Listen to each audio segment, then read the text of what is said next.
Shalom, selamat sore ibu-ibu yang dikasihi oleh Tuhan. Jumpa kembali bersama kami Koper Gloria dalam ibadah online. Tuhan memberikan setiap kita nyanyian yang baru. Kita boleh memuji Dia dan menyembah Dia. Mari kita mau memuji Dia karena Tuhan Yesus mengasihi kita. Tuhan Yesus menyayangi kita. Dan Dia mau kita juga mencintai setiap orang yang ada di sekitar kita. Tuhan memberikan nyanyian baru dalam hidup.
Allah kita yang mengasihi kita dengan tulus. Mari kita mau percaya bahwa Tuhan selalu menolong kita dalam setiap pergumulan hidup kita. Aku percaya.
Ibu yang dikasihi oleh Tuhan Yesus Kristus, hari ini kita akan merenungkan firman Tuhan dengan tema tekad baru hidup bersama dengan Tuhan, didasarkan pada Pengkhotbah 3 ayat 1 sampai dengan 15. Pengkhotbah 3 ayat 1 sampai dengan 15. Waktu cepat sekali berlalu.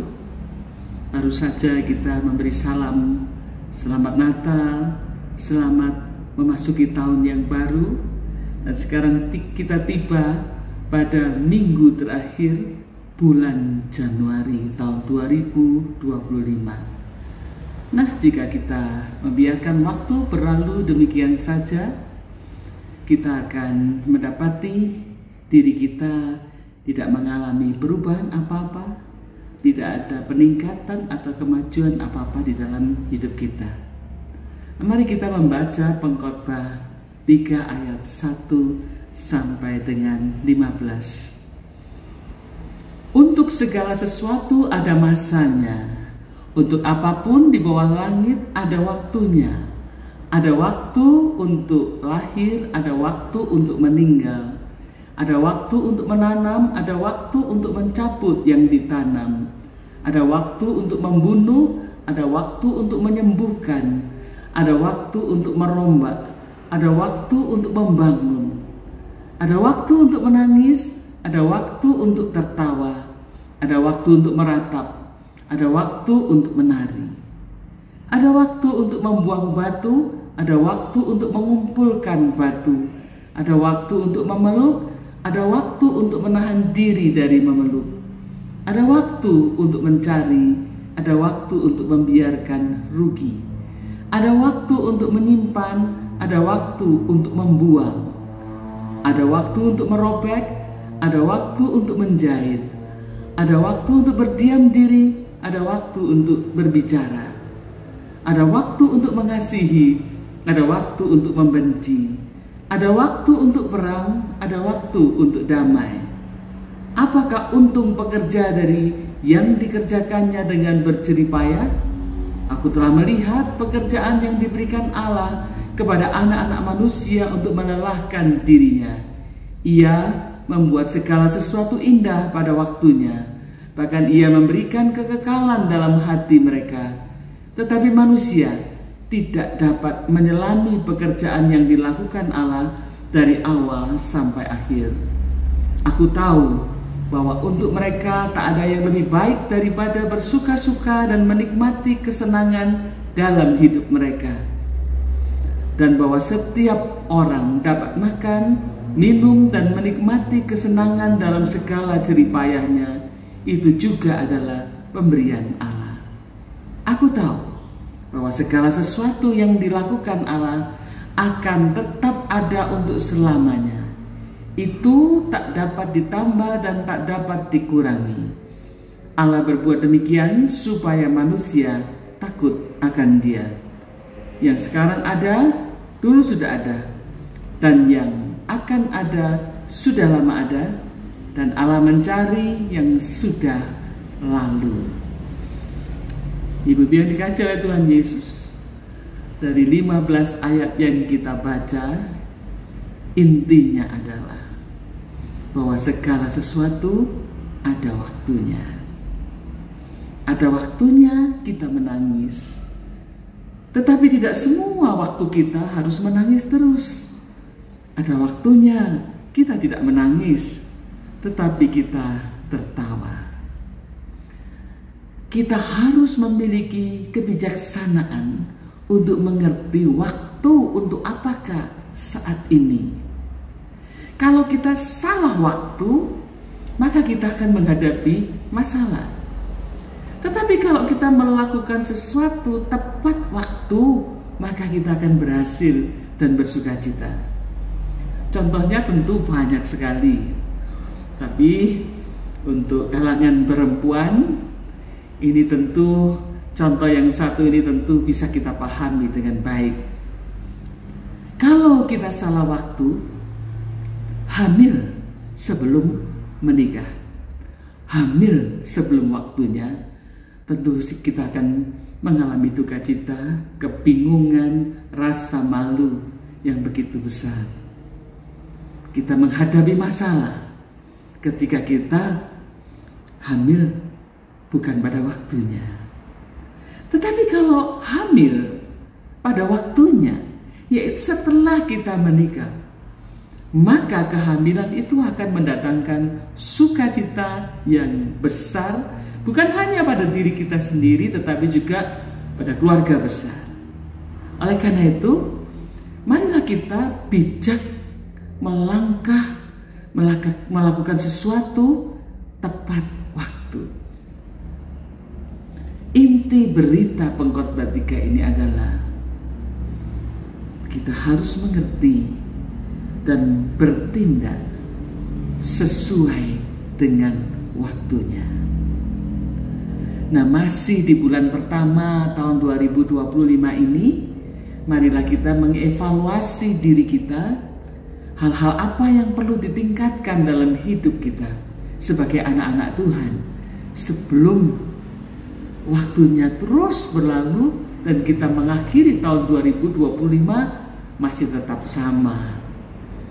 Mumpung kita masih diberi waktu oleh Tuhan, mari kita memeriksa diri kita, lalu berusaha untuk memperbaiki atau meningkatkan hal-hal yang harus dan masih bisa ditingkatkan.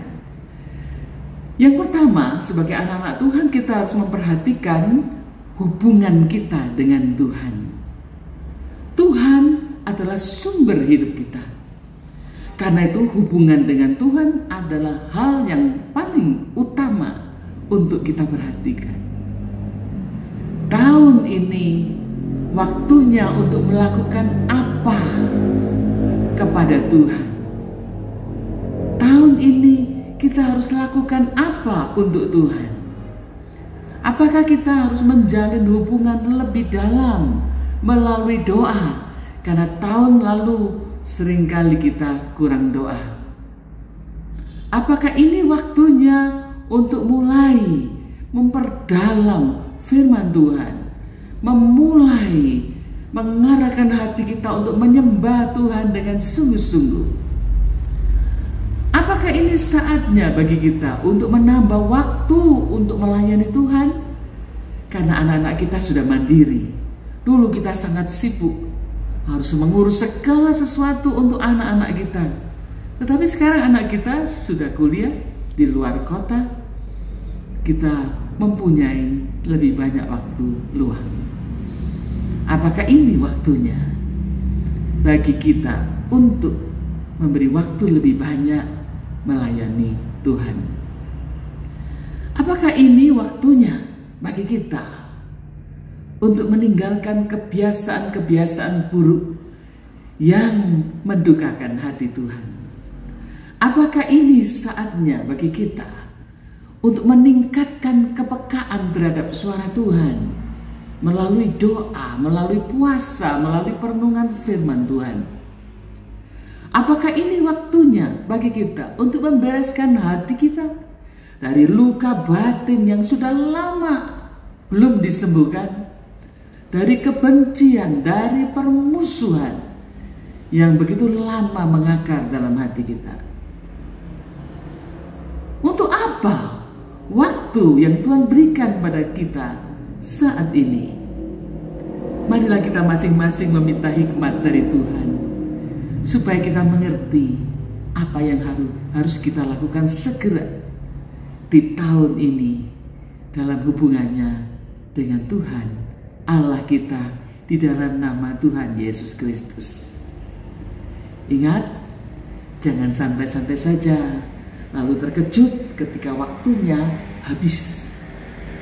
Kita tidak diberi kesempatan lagi oleh Tuhan untuk memperdalam hubungan, untuk melayani di gereja, untuk melayani sesama di sekitar kita. Awas, mari kita gunakan waktu yang Tuhan berikan dengan bijaksana untuk menjalin hubungan yang lebih dalam dengan Tuhan dan untuk melakukan apa yang Tuhan mau kita lakukan. Yang kedua, hubungan dengan keluarga. keluarga adalah tanggung jawab pertama kita. Kalau tadi dengan Tuhan adalah yang utama, dengan keluarga adalah tanggung jawab pertama kita dari Tuhan. Nah, saat ini waktu untuk bersikap bagaimana terhadap suami. Apa yang selama ini kita lakukan dan apa yang harus kita lakukan saat ini terhadap suami. Saat ini waktu untuk melakukan apa terhadap anak-anak kita. Selama ini kita mendoakan dan mendidik. Sekarang ini waktunya untuk apa? Waktu ini adalah waktu yang diberikan oleh Tuhan untuk melakukan apa terhadap orang tua kita. Tuhan masih beri umur panjang kepada sebagian dari kita, juga sebagian orang tua kita. Orang tua saya, kedua-duanya sudah dipanggil Tuhan. Nah, ini waktu apa yang Tuhan berikan kepada kita untuk melakukan sesuatu kepada orang tua kita. Apakah kita saat ini harus mengampuni atau minta ampun, minta maaf kepada orang tua kita? Harus lebih mengasihi orang tua kita. Apakah waktu ini adalah waktunya untuk kita memaafkan suami atau meminta maaf kepada suami? Memaafkan anak atau meminta maaf kepada anak? Sekali lagi, jangan sampai salah waktu. Kita santai-santai dan ternyata waktunya habis. Mumpung kita masih diberi nafas hidup, mari kita lakukan apa yang Tuhan ingin kita lakukan terhadap keluarga kita, terhadap suami, terhadap anak-anak, dan terhadap orang tua, baik itu orang tua kandung maupun mertua kita. Jangan salah waktu dan jangan terlambat. Yang ketiga, kita harus bijaksana menggunakan waktu yang Tuhan berikan berkaitan dengan kesehatan kita. Kita perlu bijaksana merawat tubuh kita yang adalah bait Allah. Yang dirawat bukan hanya wajahnya saja dengan skincare yang mahal-mahal dan macam-macam mereknya itu, sehingga wajahnya putih dan glowing. Tidak salah merawat wajah, tetapi diri kita itu bukan cuma wajah saja, bukan? Tapi keseluruhan tubuh kita, dari wajah kita sampai seluruh tubuh kita. Ini adalah diri kita yang adalah bait Allah. Karena itu kita perlu merawat organ-organ di dalam tubuh kita ini, baik itu tulang kita, otot, syaraf, jantung, ya, ginjal, liver, dan sebagainya. Tahun ini berapa usia kita masing-masing? Berarti apa yang perlu lebih kita perhatikan? Semua harus diperhatikan, tetapi yang perlu lebih diperhatikan untuk tahun ini, organ apa dari tubuh kita ini? Bagaimana dengan tulang kita? Tingkat kroposnya berapa? Beberapa tahun yang lalu tingkat pengeroposan tulang saya -2,5. Tetapi ternyata setelah terkena COVID Delta yang begitu parah, menjadi -3,6 keropos sekali. Sudah merah itu. Karena itu saya harus memberikan perhatian lebih kepada tulang-tulang saya. Bagaimana dengan tekanan darah kita? Apakah kita sungguh-sungguh memperhatikan tekanan darah kita? Jangan sampai tiba-tiba kita terkena stroke. Saya dulu pernah terkena stroke ringan tahun 2018 karena terlalu lelah, terlalu banyak hal yang dikerjakan, tidak memperhatikan tekanan darah. Saya merasa tekanan darah saya dari dulu rendah, 110/70.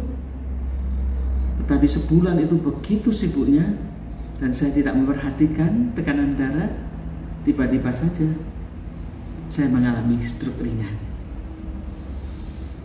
Contoh yang buruk. Seharusnya kita memperhatikan seluruh tubuh kita ini, karena tubuh kita ini adalah bait Allah. Bagaimana dengan jantung kita? Bagaimana dengan otak kita? Jangan sampai kita melupakan perawatan otak kita dan terlalu memikirkan dan memperhatikan, mengeluarkan banyak uang, membuang banyak waktu untuk memperhatikan kulit wajah kita, tetapi lupa dengan merawat otak kita. Ibu-ibu yang dikasihi oleh Tuhan Yesus, mana yang harus mulai kita beri perhatian lebih di tahun 2025 ini? Mari kita minta hikmat dari Tuhan untuk mengerti dan menangani, merawat tubuh kita dengan sebaik-baiknya. Ingat, tubuh kita adalah bait Allah. Kita bertanggung jawab untuk merawat tubuh kita ini supaya nama Tuhan dimuliakan, dilayani oleh kita dengan seluruh tubuh kita ini. Kemudian hal yang keempat yang perlu kita punya kebijaksanaan untuk mengerti waktu untuk apa saat ini, yaitu berkaitan dengan keuangan. Waktu untuk apa saat ini? Untuk mengencangkan ikat pinggang, atau bernapas lega, atau menghambur-hamburkan apa yang kita miliki, yang kita terima dari Tuhan. Bagi ibu-ibu yang masih muda, perlu hikmat Tuhan untuk mengatur keuangan supaya kebutuhan rumah tangga dan kebutuhan pendidikan anak bisa tercukupi dengan baik. Kadang ada suami istri dengan penghasilan yang tidak sedikit tetapi selalu kekurangan karena kurang bijak menata keuangan. Kita harus minta hikmat dari Tuhan untuk menata keuangan kita dengan benar. Sementara yang berpenghasilan kecil, ada yang bisa menyekolahkan anaknya sampai ke perguruan tinggi karena dia menata uangnya dengan hikmat dari Tuhan. Sejak kecil anaknya dimasukkan asuransi pendidikan, sehingga pada waktunya anak ini harus masuk ke perguruan tinggi, uang sudah ada. Kita membutuhkan hikmat Tuhan dan menerapkannya dalam menata keuangan kita. Demikian juga dengan ibu-ibu yang sudah lebih lanjut usia. Kita juga perlu memiliki hikmat dari Tuhan untuk menata uang atau harta yang Tuhan titipkan kepada kita. Jika tidak menata dengan bijaksana, kita akan hidup tanpa menikmati berkat Tuhan. Tapi sebaliknya juga kita hidup menghambur-hamburkan uang, sehingga barangkali kalau Tuhan memberikan usia lebih panjang lagi, cukup panjang maksud saya, kita sudah kehabisan uang, sehingga menghadapi kesulitan ketika harus berobat, harus bepergian, menengok anak cucu, kita akan kesulitan keuangan. Nah, ibu-ibu yang dikasihi oleh Tuhan Yesus, berdoa memohon berkat Tuhan itu ya harus, tetapi minta hikmat untuk menata berkat yang Tuhan berikan itu juga perlu. Berkat banyak diberikan Tuhan pada kita, tapi kita tidak memiliki hikmat untuk mengaturnya, kita akan selalu kekurangan dan selalu kehilangan sukacita di dalam Tuhan Yesus Kristus. Sejak muda saya berusaha menata berkat Tuhan dengan baik. Nomor 1, 1/10 buat Tuhan.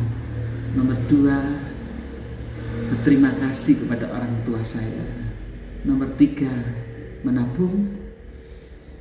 Nomor 4, dan seterusnya ditata dengan baik.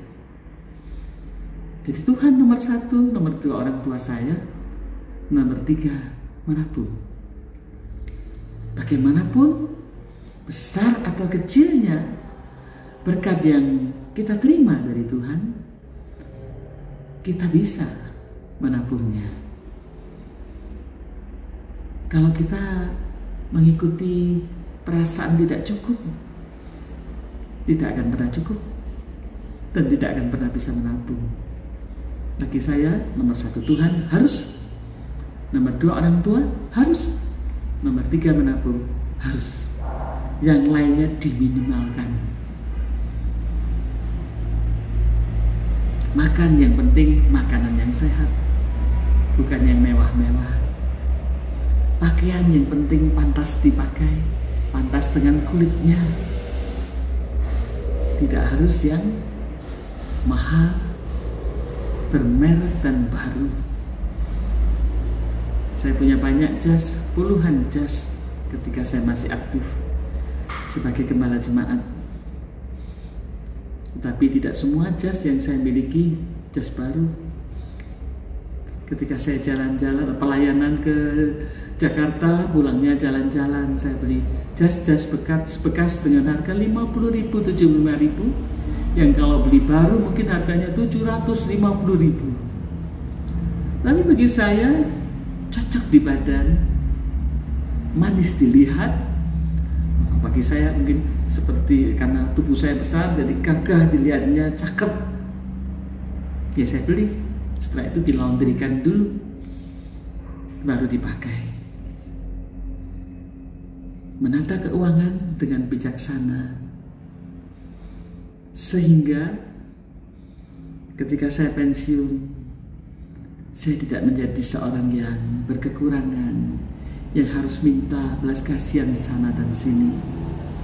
Tapi saya tetap bisa hidup dengan berkat pemeliharaan Tuhan, juga melalui tabungan yang Tuhan sudah berikan hikmat pada saya untuk menata uang di masa-masa yang lalu. Nah, ibu-ibu yang dikasihi oleh Tuhan Yesus, tahun ini waktunya untuk melakukan apa pada keuangan kita. Tuhan mau kita mempermuliakan Tuhan dan melayani Tuhan dengan apa yang ada pada kita, yang Tuhan sudah percayakan kepada kita selama ini. Yang terakhir, bijaksana berkaitan dengan hubungan dengan sesama. Tahun ini, apa yang harus ditingkatkan dalam hubungannya dengan sesama, supaya orang-orang di sekitar kita, relasi kita, bisa menikmati, diberkati Tuhan melalui kehadiran kita. Apakah kita perlu memberi waktu sedikit lebih banyak untuk merawat relasi? Apakah kita saat ini waktunya untuk menyelesaikan masalah-masalah yang terjadi antara kita dengan para rekan-rekan kita? Atau saatnya mengampuni, memaafkan, dan lebih mengasihi, memberi perhatian dan dukungan lebih kepada sesama, sehingga setiap orang yang berhubungan dengan kita menikmati, diberkati Tuhan melalui hidup dan kehadiran kita dalam kehidupan mereka. Nah, ibu-ibu yang dikasihi oleh Tuhan Yesus, mari kita masing-masing melihat ke dalam diri kita, lalu mengadakan perubahan-perubahan yang perlu, melakukan perbaikan-perbaikan yang diperlukan, dan peningkatan-peningkatan yang seharusnya, yang dikehendaki oleh Tuhan Yesus kepada kita sebagai putri-putri Allah Bapa. Supaya dengan demikian sebagai putri-putri Bapa, kita semakin hari, semakin tahun, semakin memancarkan kemuliaan Allah, semakin memancarkan kasih Allah. Ibu-ibu, mari kita bertekad untuk meningkatkan hubungan kita dengan Tuhan, lalu meningkatkan segala hal yang perlu ditingkatkan supaya nama Tuhan dipermuliakan. Ingat, bijaksana menilai waktu dan melangkah sesuai dengan waktu yang tepat. Dengan demikian, kita akan bersuka cita oleh karena kita menuai hasil yang indah dan menyukakan hati kita dan juga hati Tuhan. Selamat menilai waktu dan melangkah dengan bijaksana sesuai waktunya bersama Tuhan. Amin. Mari kita berdoa. Ya Allah, Bapa kami yang Maha Baik, kami bersyukur untuk kesempatan hidup yang masih Kau berikan kepada kami. Berikanlah kami hikmat untuk mengerti waktu untuk apakah saat ini, waktu untuk apakah tahun 2025 ini, supaya dengan demikian kami melangkah tepat waktu, melakukan apa yang Tuhan kehendaki tepat waktu. Dengan demikian hidup kami dipenuhi dengan sukacita karena kami menjadi berkat bagi sesama, bagi keluarga, dan bagi kemuliaan nama Tuhan. Terima kasih Tuhan, tuntunlah kami semua putri-putri kepunyaan Allah. Kami rindu menyenangkan hati-Mu, khususnya di tahun 2025 ini. Ya Bapa, kami ingin menyenangkan hati-Mu. Di dalam nama Tuhan Yesus Kristus, Juru Selamat kami yang hidup, kami berdoa dan berserah diri. Haleluya. Amin. Shalom, Tuhan memberkati. Berbahagialah setiap kita yang kesukaannya ialah Taurat Tuhan. Ia akan tumbuh seperti pohon yang akan menghasilkan buah pada musimnya. Mari kita memuji Dia. Berbahagialah.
dikasihi oleh Tuhan, kita sudah memuji nama Tuhan, kita sudah dengar firman Tuhan.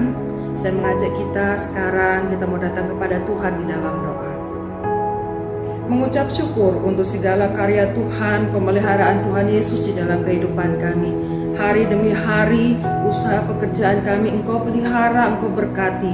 Keluarga kami Kau berikan damai sejahtera. Anak-anak, cucu-cucu kami, keluarga-keluarga kami Kau berikan juga sejahtera daripada Tuhan. Ada kasih sukacita di dalam keluarga kami. Kami bersyukur Tuhan untuk tahun-tahun yang kami jalani, hari-hari yang kami jalani, ada Tuhan Yesus bersama dengan kami. Ke depan Tuhan, kami juga percaya Engkau ada bersama dengan kami. Engkau memelihara kehidupan kami pribadi lepas pribadi, keluarga demi keluarga, dimanapun kami berada. Ke depan kami percaya juga Engkau akan selalu menyertai kami. Usaha kami, pekerjaan kami, kehidupan kami, bahkan iman percaya kami boleh semakin bertumbuh di hadapan Tuhan. Terima kasih Tuhan Yesus. Kami bersyukur untuk kasih-Mu, untuk pemeliharaan. Kami berdoa Tuhan untuk sahabat-sahabat kami dimanapun berada saat ini, yang dalam sakit penyakit, Tuhan berikan kesembuhan di dalam nama Tuhan Yesus Kristus. Ada pemulihan. Dan dalam pergumulan, masalah usaha, pekerjaan, keluarga, Kau buka jalan bagi mereka, sehingga anak-anak-Mu ini juga tetap merasakan kasih Tuhan, pemeliharaan Tuhan di dalam kehidupan mereka. Terima kasih Tuhan Yesus. Kami bersyukur untuk kasih-Mu ini. Kami bersyukur untuk pemeliharaan. Berdoa untuk bangsa dan negara kami dan kota kami, daerah di mana kami Tuhan tempatkan untuk tinggal. Tuhan Yesus Engkau jagai. Tuhan Yesus Engkau berikan damai sejahtera. Ada keamanan, ada kedamaian, ada kesejahteraan di dalamnya. Terima kasih Tuhan. Terima kasih untuk kasih-Mu, untuk setia-Mu. Kami rindu Tuhan Kau dapati kami setia sampai akhir kehidupan kami. Terima kasih Tuhan. Terima kasih. Biarlah Tuhan segala harapan kami yang masih ada di dalam hati kami, Tuhan Yesus Kau menjawab, Kau meneliti dan Kau memberikan yang terbaik untuk setiap kami. Kami percaya Tuhan, tidak sia-sia ketika kami menaruh harapan kami ke dalam tangan-Mu. Terima kasih Tuhan Yesus, terima kasih. Kami bersyukur untuk semuanya ini. Biarlah Engkau Tuhan Yesus menjawab kerinduan kami hari ini seturut dengan waktu dan kehendak-Mu, tentunya yang terbaik untuk setiap kami. Terima kasih Tuhan, terima kasih. Mari ibu-ibu kita arahkan hati kita kepada Tuhan Yesus, dan kita mau terima berkat daripada Tuhan. Kasih sukacita, damai sejahtera, pemeliharaan yang sempurna, pemeliharaan daripada Allah Bapa, Allah Putra, dan Allah Roh Kudus ada bersama-sama dengan kita semua, mulai dari sekarang sampai selama-lamanya. Amin. Bapa, terima kasih.